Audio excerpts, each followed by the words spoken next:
TV Ciência já está no ar hoje com mais uma super edição da série especial sobre a 8ª Semana Estadual e Nacional de Ciência e Tecnologia no Centro de Convenções de Vitória. Muito aprendizado, criatividade, diversão, conhecimento. Vamos lá?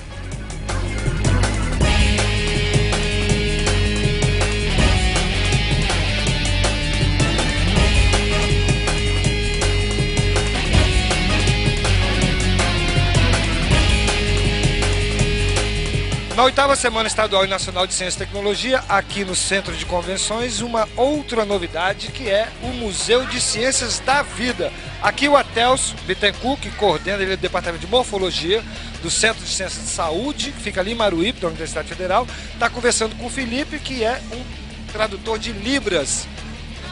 Exato. Eu sou intérprete de Libras, estamos aqui em 2 intérpretes, né? Um fica pela manhã, outro pela tarde e à noite. Vai atender qualquer surdo que chegar, vai ser bem atendido, vai ter todas as informações no seu idioma. Então vamos ouvir um pouquinho o Albert, né? Nós, do TV Ciência, conhecemos o Albert, conhecemos o trabalho dele. Parabéns, né, Albert? Pelo trabalho que vocês estão fazendo, o que vocês estão planejando para o futuro, como o Atelso estava falando. Bom, o nosso sonho é construir um museu para toda a comunidade capixaba. Um museu digno, assim, com dinossauros, preguiça gigante e coisas para ativar o imaginário das crianças para se interessarem por ciência. Na verdade, educar toda a população, né? Então é uma opção cultural. Então esse é o nosso sonho. Legal. Parabéns, Albert. Obrigado pela atenção, né? E obrigado por revê-lo, né? Satisfação revê-lo. Igualmente. Atelso, agora tem réplicas de esqueletos, não só do homem aqui, mas de outros animais, se não contemporâneos ao homem, mas também bastante antigos e outras espécies que interferem na evolução do homem. Perfeito. Aqui a gente pode observar um tigre dente de sabre que viveu, ele foi extinto há aproximadamente 10 mil anos. Aqui do lado a gente pode conhecer o esqueleto de um homem moderno, representando o homem que chegou de origem provavelmente asiática, que chegou à América há cerca de 11 mil anos atrás. E quando ele chega à América, ele vai encontrar um antigo inimigo que vivia na África, já estava extinto na África, mas aqui na América ele ainda estava vivo. Só que, coincidentemente ou não, né, logo após, cerca de 10 mil anos atrás, esse animal foi extinto. Então é um animal que ele participou do processo evolutivo do homem, né, porque os hominídeos na África se alimentavam de restos desses animais. Dessa forma ele conseguia ter acesso a proteínas, o que permitiu o crescimento do cérebro. Essa seção aqui ela tá querendo demonstrar aqui uma sequência de primatas, né, desde primatas do Velho Mundo, né, como esse primata aqui que é o Rhesus, o macaco Rhesus. É um macaco importante na ciência. Foi descoberto aí o fator RH nesse animal, né, que depois descobriram no homem, né, mas primeiro foi descoberto nele, por isso o termo RH, né, de Rhesus, né. Aqui nós temos uma sequência de macacos antropóides. Os macacos antropóides eles têm uma semelhança com o humano, né, não tem cauda, por exemplo, né, você pode ver o cóccix dele, né, o sacro e o cóccix que se assemelham muito ao humano. Esse aqui é o siamang, é um macaco de pequeno porte. O gibão? O gibão, isso, desculpe. Aqui nós temos o orangotango, um macaco de grande porte. Ele se posta bípede, mas esse não é uma condição confortável para ele, né? Aqui nós temos um gorila, que é um maior primata vivente. É um macaco que é um primata que atinge 300 quilos, de grande porte. Ele também se locomove de forma quadrúpede, ele se posta bípede, mas ele não consegue estar confortavelmente nessa posição por muito tempo.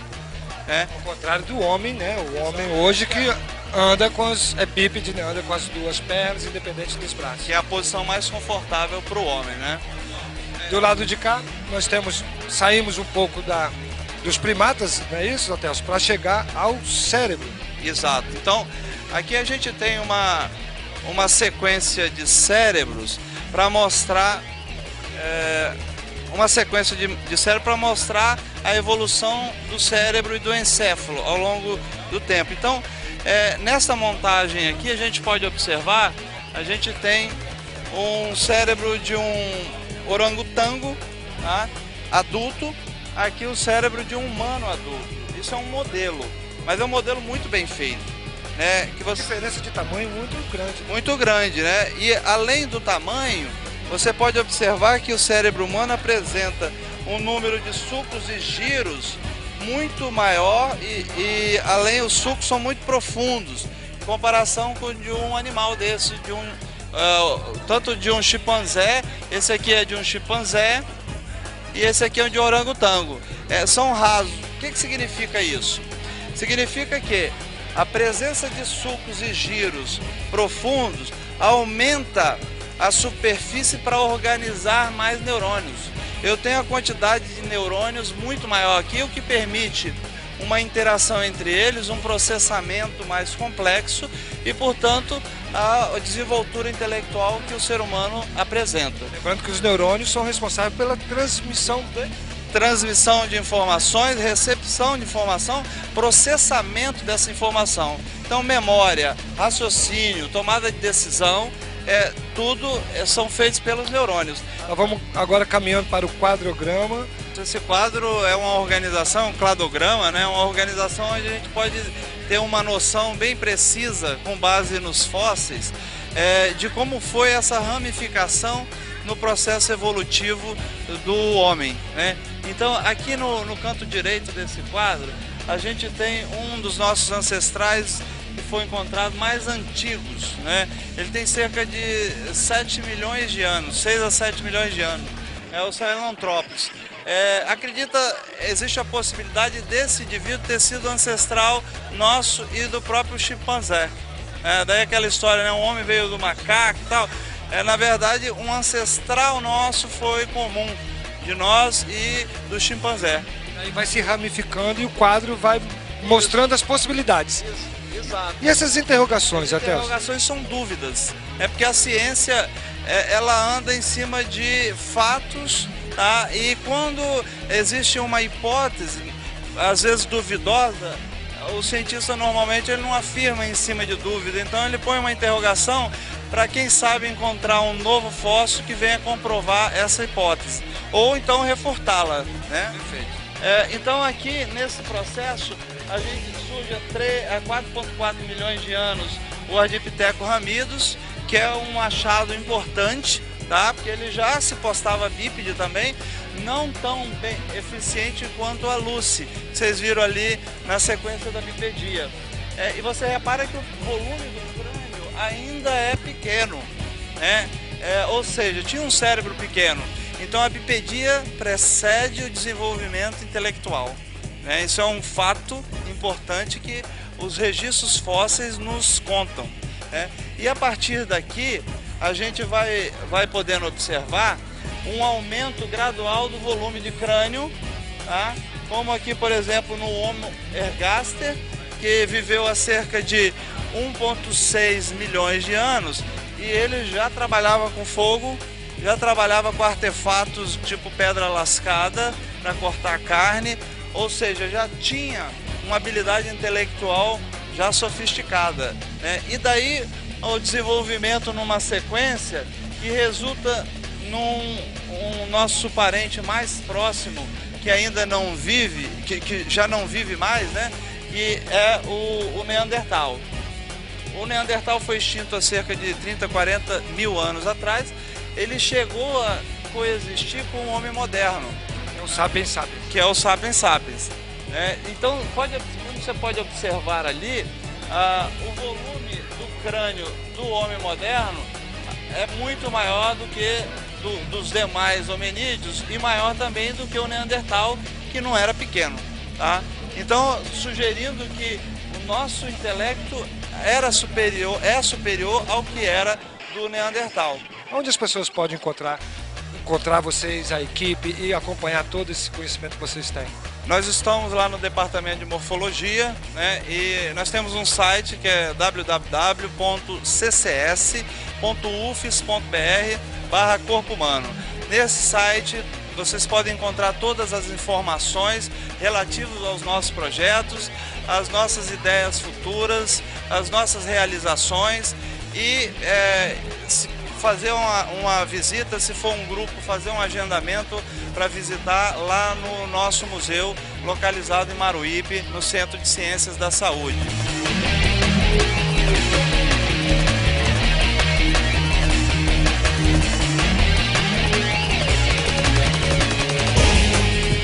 Novidades da 8ª Semana Estadual e Nacional de Ciência e Tecnologia aqui no Centro de Convenções de Vitória, a participação da Faculdade de Música, com estúdio livre de música aqui no terceiro andar do Centro de Convenções. A Gina Soares é da faculdade, está coordenando um processo de implantação de uma pós-graduação lá na faculdade. Não é isso, Gina? Exatamente. Prazer. Igualmente, é um prazer de estar aqui, um prazer falar desse projeto, dessa nossa participação da FAMES na Semana de Ciência e Tecnologia.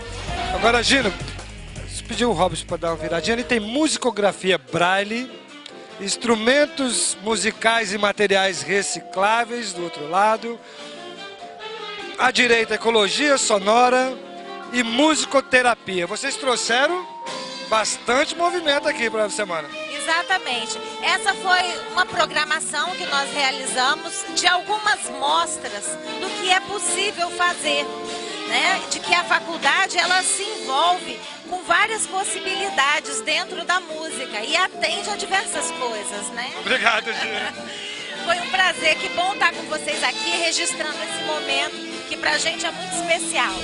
Legal.